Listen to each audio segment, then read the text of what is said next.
فیض آباد دھرنا کمیشن نے شہباز شریف کو طلب کر لیا۔ کمیشن نے بیان قلم بند کروانے کے لیے مسلم لیگ نون کے صدر اور سابق وزیر اعظم شہباز شریف کو 3 جنوری کو طلب کیا ہے۔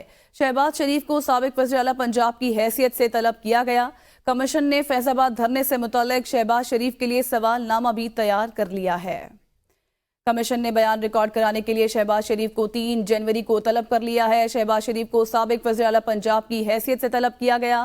انکوائری کمیشن نے شہباز شریف کے لیے سوال نامہ بھی تیار کر لیا ہے۔ فیض آباد دھرنا کمیشن نے شہباز شریف کو طلب کر لیا۔ کمیشن نے بیان قلم بند کروانے کے لیے مسلم لیگ نون کے صدر اور سابق وزیر اعظم شہباز شریف کو 3 جنوری کو طلب کیا ہے۔ شہباز شریف کو سابق وزیر اعلیٰ پنجاب کی حیثیت سے طلب کیا گیا ہے۔ کمیشن نے فیض آباد دھرنے سے متعلق شہباز شریف کے لیے سوال نامہ بھی باقاعدہ طور پر تیار کر لیا ہے۔ شہباز شریف کو 3 جنوری کو طلب کر لیا گیا اور شہباز شریف کو سابق وزیر اعلیٰ پنجاب کی حیثیت سے طلب کیا گیا ہے اور ساتھ ہی ساتھ بیان قلم بند کروانے کے لیے شہباز شریف کو طلب کیا گیا ہے۔ اس خبر سے متعلق آپ کو اپڈیٹ کر رہے ہیں کہ فیض آباد دھرنا کمیشن نے شہباز شریف کو طلب کر لیا ہے۔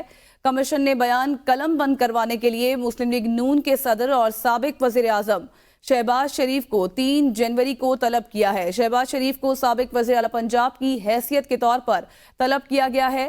کمیشن نے فیض آباد دھرنے سے متعلق شہباز شریف کے لیے سوال نامہ بھی تیار کر لیا ہے۔